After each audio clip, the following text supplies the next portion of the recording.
Hello, second graders, and welcome to our next installment of The Wild Robot. Today we'll be reading chapters 37 through 40. Let's get started. Chapter 37 The Squirrel. A small squirrel was scurrying through the garden. Brightbill had never seen her before. He peered out from the nest and watched her bounce across the lawn. After a minute of spying, the gosling shook his tail feathers and waddled outside. Hello, my name is Brightbill. The squirrel froze. Then she slowly turned around. Then she started to talk. Hi, Brightbill. My name is Chit Chat, and I'm 12 and a half week old squirrel, and I'm new around here, and your home is really big and round, and I don't understand why smoke sometimes comes out of it. Reader, I'm not quite sure how Chit Chat got enough air into her lungs to go on like that, and I'm not quite sure how Brightbill had the patience to listen.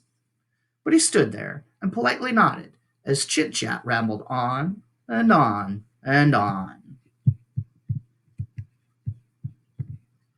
And sometimes I see you waddling behind your funny looking mother, and you seem so nice that I thought I'd come down and introduce myself. But now I'm nervous and I'm talking too much, and my name is Chit Chat, and I think I said that already.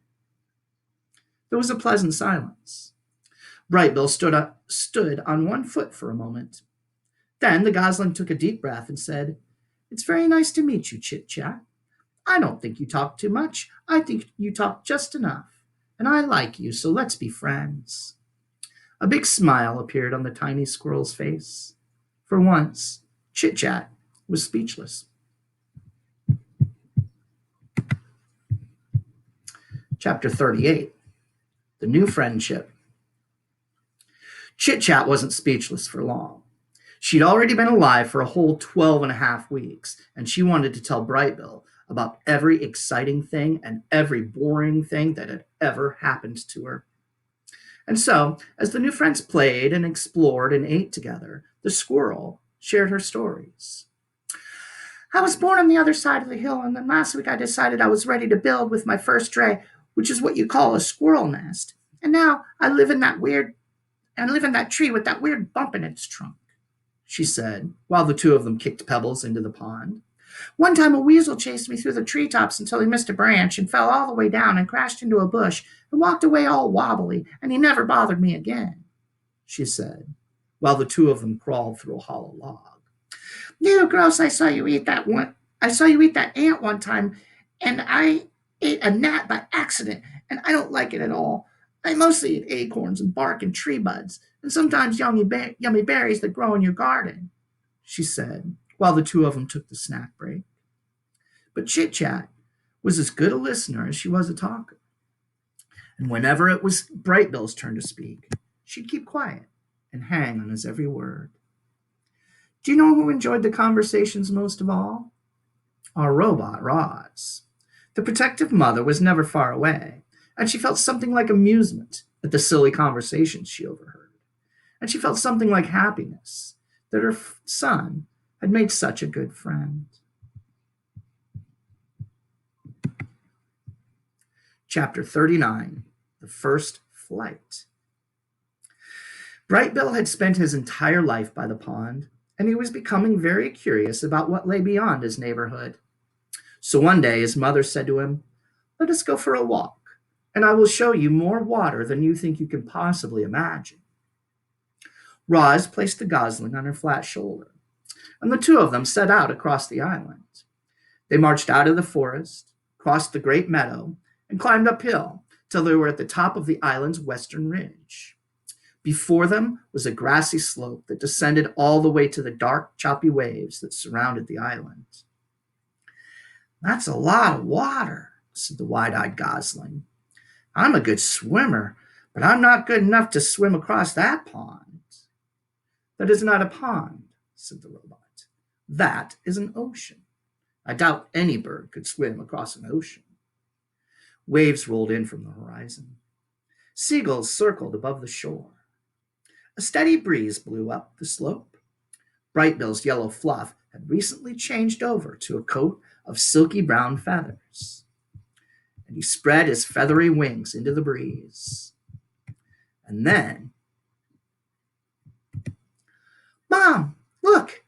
For the briefest moments, the wind lifted Bright Bill off the ground, but he quickly tipped backward and thumped into the soft grass. I was flying, he squeaked. That was not flying, said Roz, looking back at her upside-down son. Well, I was almost flying. I'm going to try again. I have observed many birds in flight, said Roz. Sometimes they flap their wings quickly, and other times they fly without flapping at all. They spread their wings and soar on the wind. So I was soaring, said Bright Bill. Almost. There, look at that soaring seagull.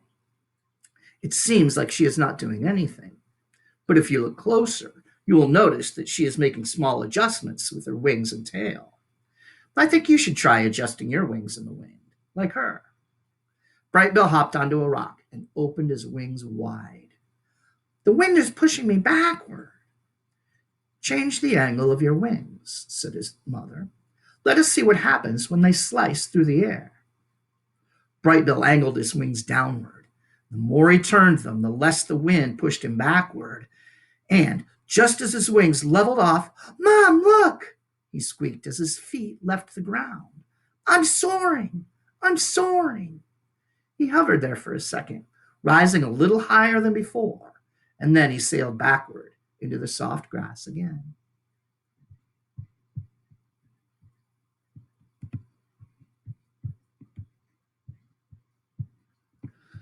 The gosling kept hopping onto the rock and kept riding the wind and kept tumbling into the grass until he started to find his wings. With each attempt, he floated a little higher and a little longer, and finally, Bright Bill really did soar. He lifted high into the air and hung there, floating. He turned his wings down and felt himself dropped. He wiggled his tail feathers and felt himself veering back and forth. I'm a natural, he squeaked. You are doing very well, said Roz, but you need to keep practicing. And so they spent the afternoon practicing up on the ridge. Once Bright Bill was comfortable soaring, he tried flapping his wings. He flapped high into the air. He flapped in straight lines. He flapped around and around in circles. A big smile appeared on the gosling's face. Clearly, Bright Bill was designed to fly. I'm flying, Mama. I'm really flying. You are flying, said the robot. Very good. Bright Bill was now a real flyer, but all that flying had left him worn out. He lowered himself toward the ground and tumbled into the grass one last time. His landing still needed work. Roz placed Bright Bill on her shoulder and headed back to the nest. I can't believe I can fly now, Mama, Bright Bill said in his sleepy voice. I just wish you could fly with me. And then the gosling's words were replaced by his quiet, steady breathing. Chapter 40, The Ship. Bright Bill was a flying fanatic, and his favorite place to fly was up on the grassy ridge. The robot and the gosling liked to spend afternoons up there, working on the finer points of flying. And it was on one such afternoon that they noticed something mysterious, far out to sea.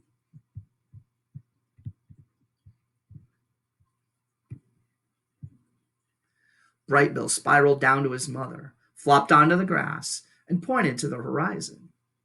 Mama, what is that thing? Roz's computer brain found the right word.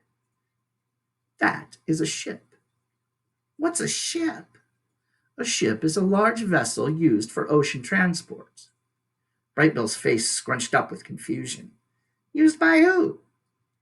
I do not know. It was the first ship either of them had ever laid eyes on.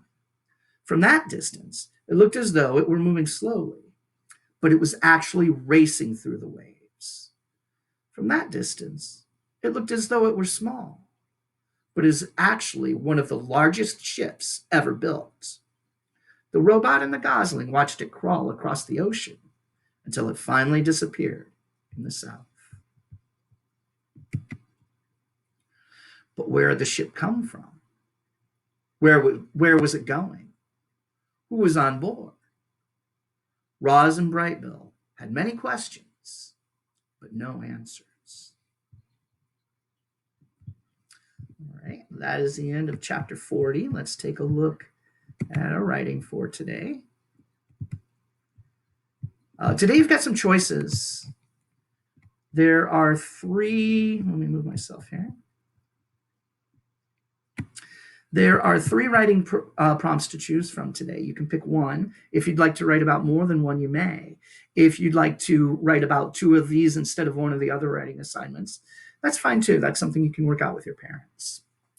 Chapters 37 through 40. Choose one of the writing activities below. Write 5 or 6 sentences or more. Challenge, write about 2 or all of the activities. Your first choice, number 1. Roz makes a new friend. Chit Chat the squirrel. Write about a time when you made a new friend. Who did you meet?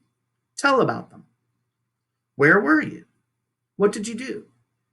What do you like about that person? Okay, writing choice number 2. Brightbill is thrilled that he. Write about a time when you learned something that surprised you or that you were proud of. Number 3, your third choice. Roz and Brightbill see a ship in the ocean. They've never seen a ship before. Answer the following questions with your predictions. Where did the ship come from? Where is the ship going? Who is on board the ship? Why did the author include them seeing the ship in this story? All right, I look forward to seeing what some of your answers are. Great. All right, we will see you again next week.